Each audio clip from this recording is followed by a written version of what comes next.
Hey, it's Alan, and I just wanted to let you know that you can now listen to the ongoing history of new music early and ad-free on Amazon Music, included with Prime. When an artist writes a song, it's a very personal thing until it's recorded and released into the world. Once that happens, the artist has no more control over it. It becomes the psychic property of whoever hears it. That means everything about the song is open to highly personal interpretations and perceptions about what it really means. This is why music touches us so deeply. We pick up on the feelings held by the songwriter, and those feelings may help us figure out what's going on in our heads and in our hearts.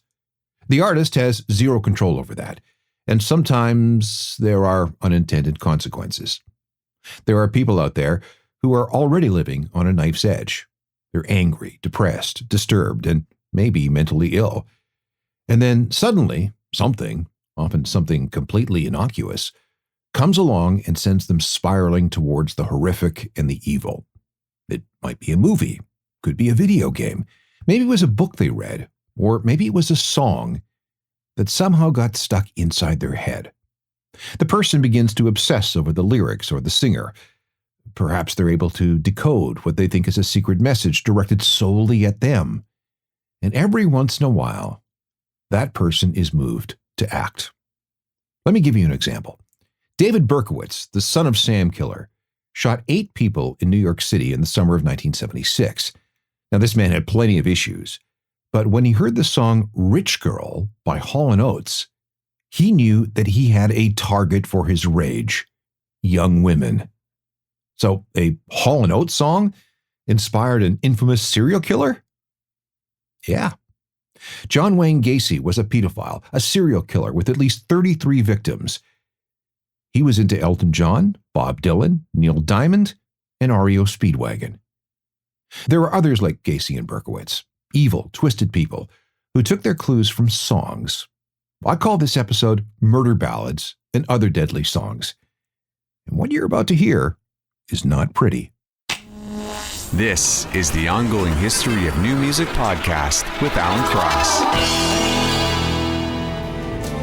They call me the wild rose, but my name was Eliza Day. Why they call me that I do not know. There's a 1995 song by Nick Cave and the Bad Seeds with a guest vocal from Kylie Minogue. It's called Where the Wild Roses Grow, and it's from an album entitled Murder Ballads. This is an odd pairing, a singer known for his obsessions with death, love, violence, and religion, in a duet with an international pop superstar whose songs make people want to dance. Yeah, but it's captivating, right? Hello again, I'm Alan Cross, and before we begin, I want to mention this. This is a show about murder, and you can call it a crossover episode with my true crime podcast, Uncharted, Crime and Mayhem in the Music Industry. And before we get started, I want to give you a warning that this episode deals with some very heavy and disturbing accounts and incidents of murder. So please take care when listening. For as long as rock music has existed, people have been blaming it for turning impressionable people to the dark side, inspiring them, if not outright encouraging them, to do evil things.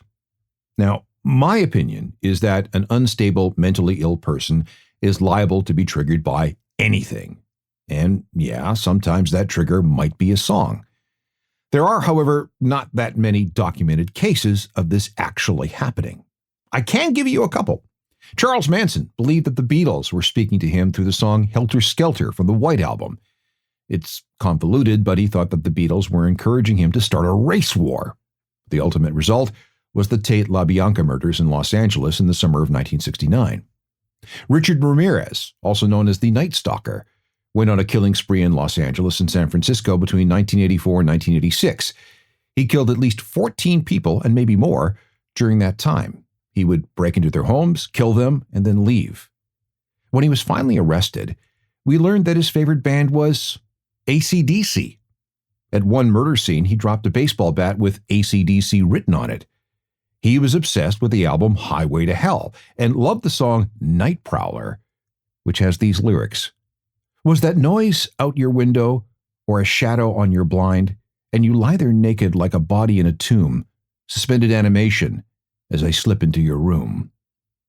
Although Ramirez was a fan, AC/DC didn't actually inspire Ramirez to kill, but the band was dogged for years with the association and for a time was branded as Satanists by people who distrusted hard rock and metal.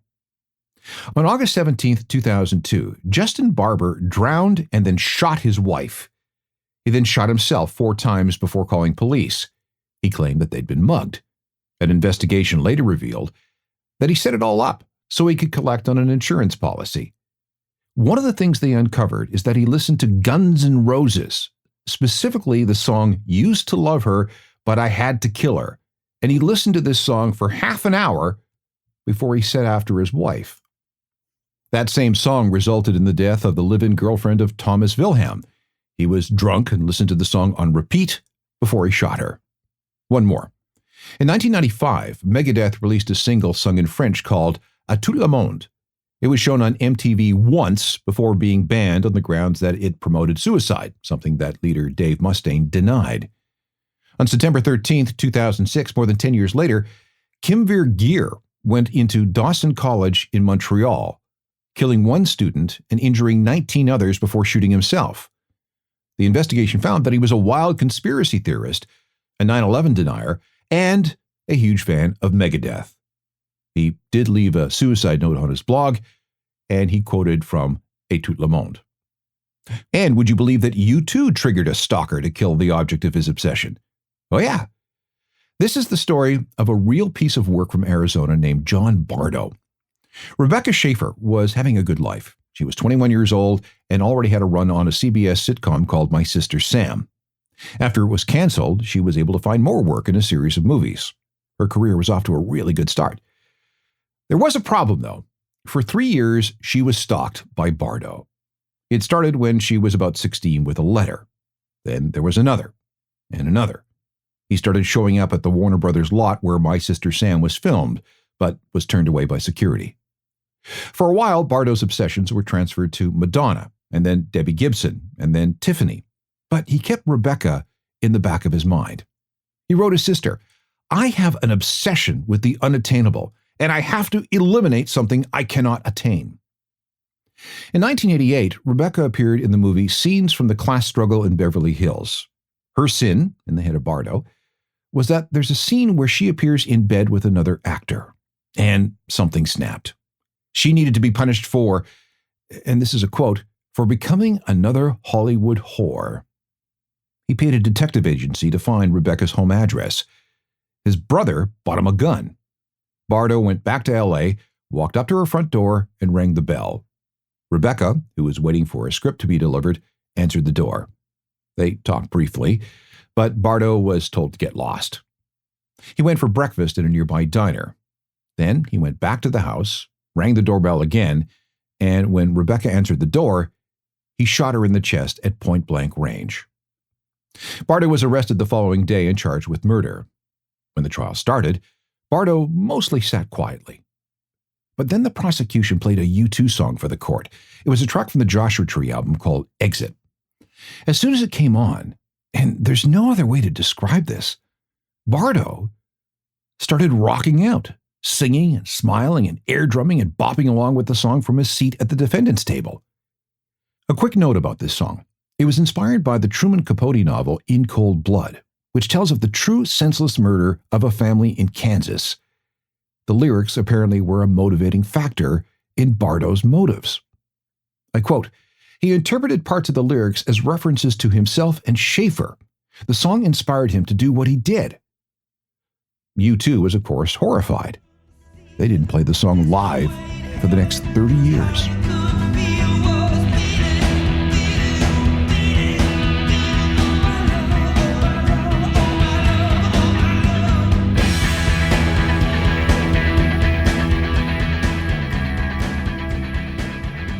Again, there's no telling what will trigger a mentally ill person to do something awful.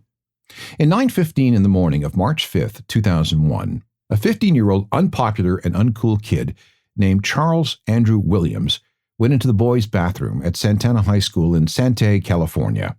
There were other boys in the bathroom. Williams pulled out a .22 caliber handgun that he stole from his father's collection and started shooting. He left the bathroom and continued to shoot students at random. 2 died and 13 others were wounded before a SWAT team moved in. Now, why would this happen? Well, like I said, Williams was unpopular, bullied, and wanted revenge. He was overheard saying that he didn't want to live anymore, saying that he wanted to pull a Columbine. When things went to trial, we learned that Williams had been influenced by 3 different Linkin Park songs: Paper Cut, One Step Closer, and In the End. In fact, he wrote a note to his father before the shooting. Part of it quoted Linkin Park. "I tried so hard and got so far, but in the end, it really doesn't matter." Williams pleaded guilty to all charges. He was sentenced to 50 years to life. His first chance at parole was on September 10th, 2024, and was denied.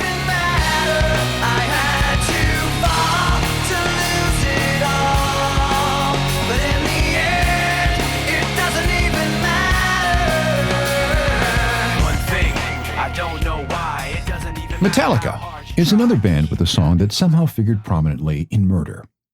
In 1996, a song called Ronnie was released as part of the band's Load album. It told of a boy in a quiet town who, quote, lost my way this bloody day. The boy, quote, never laughed, never smiled, talked alone for miles and miles and miles. Later in the song, Ronnie pulls out a gun. That's when children all fall down, down, down. The song was inspired by a 1990 school shooting in Washington State. It was heard by a man in Medford, New Jersey. His name was also Ronnie Piltich. He was not well and may have suffered from paranoid schizophrenia. He was already on a variety of psychiatric meds, but the more he listened to the song, the more he thought it was written about him. In the fall of 2002, Ronnie had stopped taking his meds and was drinking very, very heavily, making his behavior even more erratic. On an October afternoon, he became enraged when his mother refused to buy him a pack of cigarettes. His reaction was to beat her to death in the bathroom using a 9-kilogram dumbbell. He then tied up his visiting 5-year-old niece and took off on a dirt bike. His mission was to seek out Nikki Roberts, an old high school friend whom he thought was his soulmate, but he'd never find her.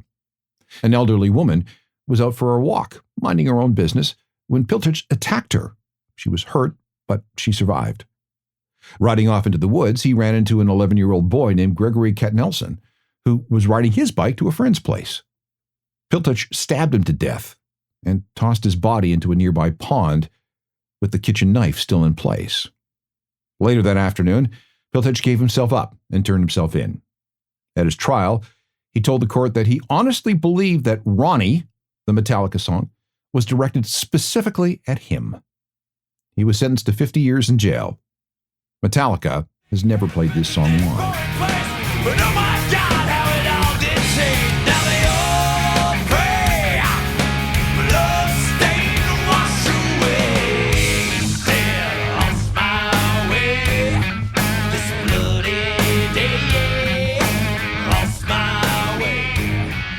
When we return, more songs that allegedly cause people to snap, turning them into murderers. When someone is already off balance and teetering on the edge of sanity, no one can know what will push that person over the edge. In the case of 19-year-old Joshua Cook, it was a combination of things. Joshua was adopted, but raised by a well-off family, John and Margaret Cook, living in Fairfax, Virginia. Mom and Dad were both involved in their church, and Dad loved to collect stamps. On February 17, 2003, while Joshua's parents were out shoveling the driveway, he was inside playing Grand Theft Auto 3. And then something snapped. It started with a glance at a poster for the movie The Matrix that he had on his bedroom wall. Something inside him said, "That's it. There's nothing left in my life." By this time, his parents had come back inside. Picking up a shotgun he'd purchased 2 days earlier, Joshua put on some headphones, walked downstairs, and shot his mother in the chest. He then shot his father 6 times. He then went back upstairs, reloaded, returned to the kitchen, and shot his mother in the face and his father in the head one last time. Then he got a Coke from the fridge, went to his room, and called the police. He'd later say that if he'd had something like an AR-15, he would have caused a lot more damage. Joshua had been obsessed by The Matrix and had even begun buying clothes in the style worn by Neo. The gun used in the murders was similar to what Neo uses in the movie. He had this idea that we're all living in a simulation, so what did anything matter anyway? On that day, he was listening to Bodies by Drowning Pool over and over and over again. What was he listening to on headphones as he murdered his parents? That song. And this wasn't the only situation where Drowning Pool figured in. In 2011, Jared Loughner shot 18 people and killed 6 at an event for Congressman Gabby Giffords. She was shot in the head but survived. And what was Loughner's favorite song? This one, for which he created an unofficial YouTube video featuring a burning American flag. Loughner was sent to prison for 40 years. Let the bodies hit the floor. Let the bodies hit the floor. Let the bodies hit the Let the bodies hit the floor. Let the bodies hit the floor. Let the bodies hit the I have one more story of a song inspiring violence and murder. On August 17th, 2008, there was a horrific incident at Nick Dietrich's Technical School in Krugersdorp, South Africa. At about 7:20 on that day, 18-year-old Mornay Harmza walked into the building wearing a brown mask with black paint on his face. He carried a samurai sword. His first victim was a 16-year-old who was killed with a slash to the neck. Down the hall, a 17-year-old was slashed in the head.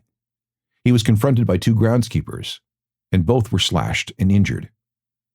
At 7:45, about 25 minutes after he entered the school, he sat down on a wall outside, dropped the sword, and was grabbed by his brother. Mornay was arrested without further incident.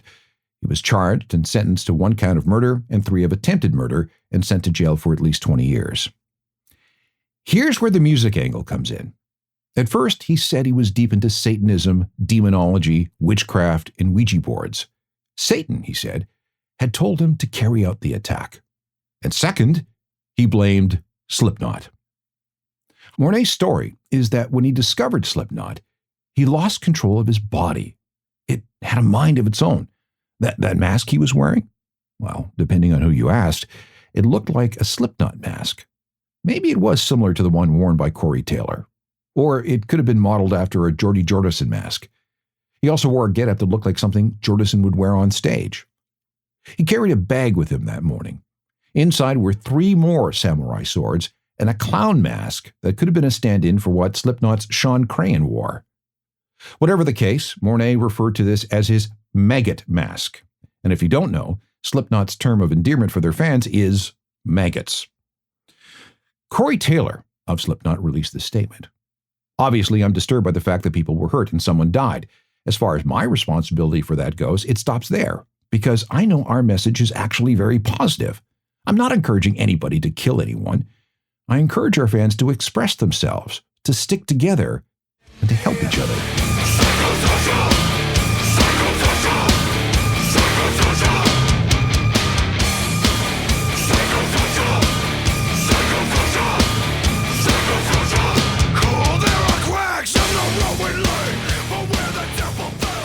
The South African samurai slashings evoked memories of the Columbine killings in Colorado on April 20th, 1999.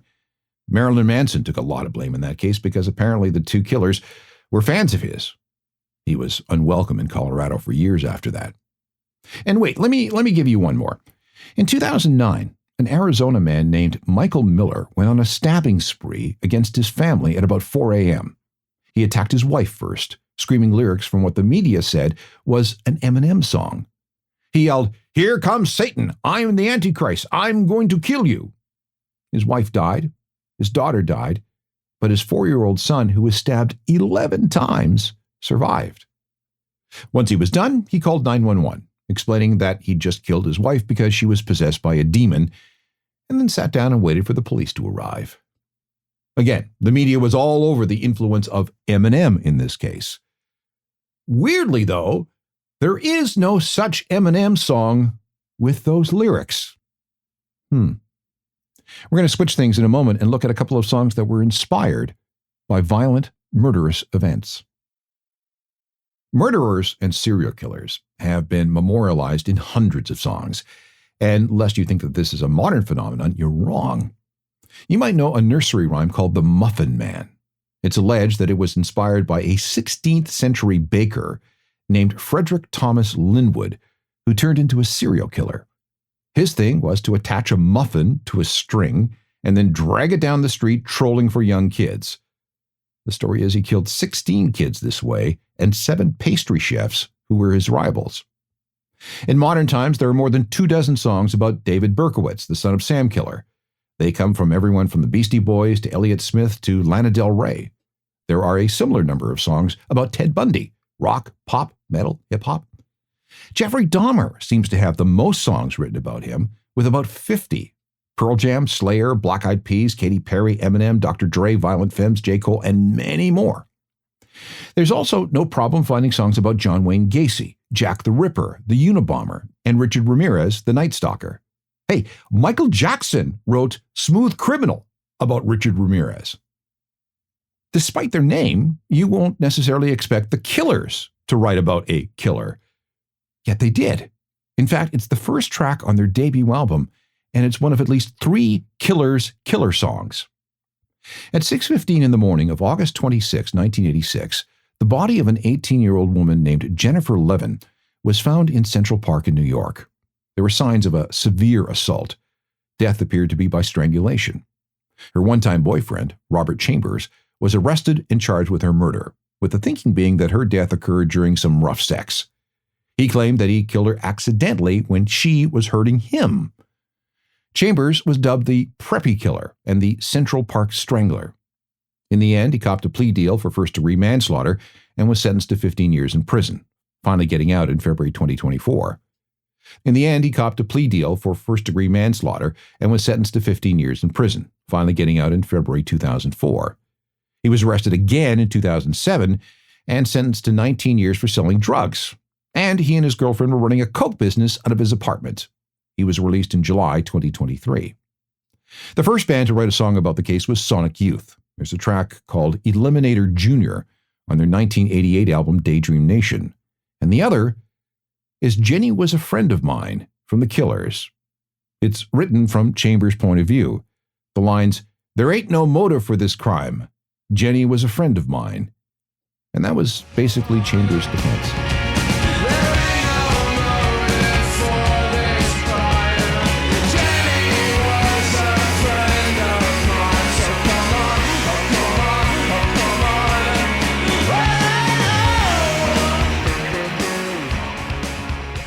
The Killers have written other songs about murder. In fact, fans know all about the Murder Trilogy, which includes the songs Midnight Show and Leave Bourbon on the Shelf. Brandon Flowers says that he was moved to write songs about murder by Morrissey of the Smiths. And if you want to go down that rat hole, look up the songs Suffer Little Children and Sister I'm a Poet. One more. Fred and Rosemary West were husband and wife living in Gloucester, England. They got married after they murdered Fred's first wife and Fred's stepdaughter. They then tortured and murdered at least 9 young children, maybe as many as 13, between 1973 and 1987, most of whom were buried in their garden or under their house. Rose also worked as a prostitute on the side. They had 8 children together, all of whom lived a horrific life of domestic abuse, including rape and forced prostitution. 3 of the kids would be killed by their mother and father. Fred and Rosemary were arrested in February 1994. Human remains were found at their house. Fred eventually confessed to 30 killings. He hanged himself in prison while awaiting trial. Rosemary will be in jail for the rest of her life despite claiming that she never killed anyone. A lot has been written about the Wests, including this song by Interpol from their 2004 album Antics. It's called Eagle.